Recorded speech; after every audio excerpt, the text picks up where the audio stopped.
फिलहाल भारत और पाकिस्तान के सैन्य अभियान महानिदेशकों डीजीएमओ ने औपचारिक रूप से 10 मई 2025 को संघर्ष विराम पर परस्पर सहमति जता दी है, लेकिन भारत ने ऑपरेशन सिंदूर के तहत पाकिस्तान को ऐसी पटकनी दी कि उसे उठने में अभी बहुत समय लगेगा।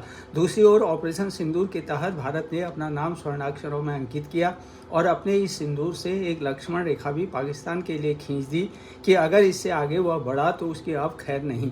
प्रधानमंत्री नरेंद्र मोदी के अनुसार भी मानते हैं कि यह युग युद्ध का नहीं है, लेकिन यह भी सच्चाई है कि यह युग आतंकवाद का भी नहीं है। इसलिए ऐसे आतंकवादियों का सफाया करना बहुत ज़रूरी है। अब देखना होगा कि मोदी के इस मानवता भरे संदेश पर विश्व, विशेषकर संयुक्त राष्ट्र, कहां तक इस पर अमल करता है। ऑपरेशन सिंदूर के दौरान अमेरिका, चीन तथा तुर्की भी एक प्रकार से बेनकाब हुए। अमेरिकी राष्ट्रपति डोनाल्ड ट्रंप ने अपनी चौधराहट दिखाने के लिए जहां अपनी ओर से सबसे पहले सोशल मीडिया के जरिए संघर्ष विराम की घोषणा की, वहीं एक कदम और आगे बढ़ते हुए उनका कहना था, हमने भारत पाक संघर्ष को रोकने में बहुत मदद की। मैंने दोनों देशों से कहा कि अगर आप संघर्ष रोकते हैं तो हम व्यापार करेंगे, नहीं तो कुछ नहीं। जबकि यह सत्य से बिल्कुल परे था और ट्रंप द्वारा संघर्ष विराम का श्रेय लेने, व्यापार संबंधी धमकी देने एवं कश्मीर की मध्यस्थता से जुड़े बयान को भारतीय विदेश मंत्रालय ने पूरी तरह से खारिज कर दिया। यही नहीं, मोदी ने राष्ट्र के नाम अपने संबोधन में अप्रत्यक्ष तौर पर अमेरिका को संदेश दिया कि न्यूक्लियर ब्लैकमेल बर्दाश्त नहीं होगा। असल में ऑपरेशन सिंदूर के निशाने में पाकिस्तान का परमाणु जखीरा भी आ गया था।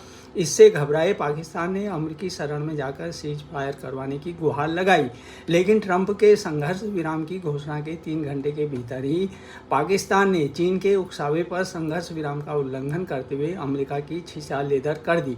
इसके अलावा भारत के डिफेंस सिस्टम के सामने चीन की मिसाइल और तुर्की के ड्रोन बेहद बौने और फेल साबित हुए। चीन ने भले ही पाकिस्तान को हथियारों की सप्लाई किए जाने का खंडन किया, लेकिन Stockholm International Peace Research SIPRI की हालिया रिपोर्ट के अनुसार पाकिस्तान ने 2020 से 2024 तक चीन के हथियारों की खरीद का 81% हासिल किया है। तुर्की का जहां तक संबंध है, फरवरी 2023 में तुर्की और सीरिया में आए भूकंप के बाद जिस तरीके से भारत की ओर से ऑपरेशन दोस्त के तहत भारतीय सेना ने आपदा के 12 घंटे के भीतर राहत सामग्री के साथ अपने बचाव दल तैयार कर तुर्की की मदद की, उसे तुर्की भूल गया। इसलिए हम इसे उसकी एहसान फरामोशी की इंतहा नहीं कहेंगे तो और क्या कहेंगे। निष्कर्ष यही है कि भारत ने जहां पाकिस्तान के उस पर ज़बरदस्ती थोपे युद्ध से बुरी तरह पराजित होकर अपनी फजीहत की, वहीं मोदी ने अपना विश्व में नाम कमाया है।